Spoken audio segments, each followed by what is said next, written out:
हमारे गीतों में मिठास का दौर 60s में भी रहा। इस दशक में अल्फाज की शायरी की अहमियत और बढ़ी। जहां एस टी बर्मन, रोशन, सलिल चौधरी, शंकर जयकिशन, हेमंत कुमार हावी रहे, छाए रहे, वहीं मेलोडी की इस महानदी में कई और धाराएं जुड़ी। इनमें दो मुख्य नाम थे, आर डी बर्मन और लता मंगेशकर। लेकिन संगीत की बात शब्दों में नहीं, सुरों में होनी चाहिए, लता मंगेशकर के स्वर में होनी चाहिए। फिर एक बार स्वागत लता मंगेशकर का।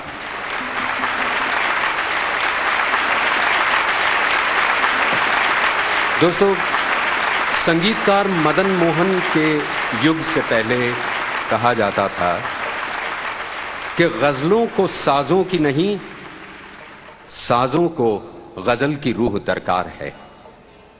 लेकिन मदन मोहन ने गजलों को साजों की वो सजावट दी कि गजलों के मुरीद हैरत में पड़ गए और कुछ हद तक हमारी फिल्मों में गजलों की उम्र दराज हुई।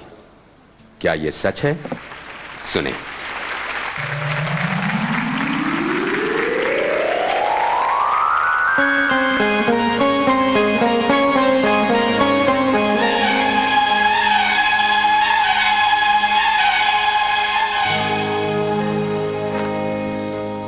वो भूली दास्तां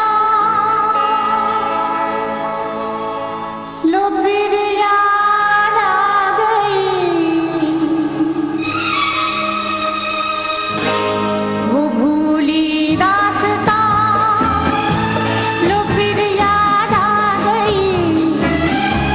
नजर के सामने घटा सी छा गई। नजर के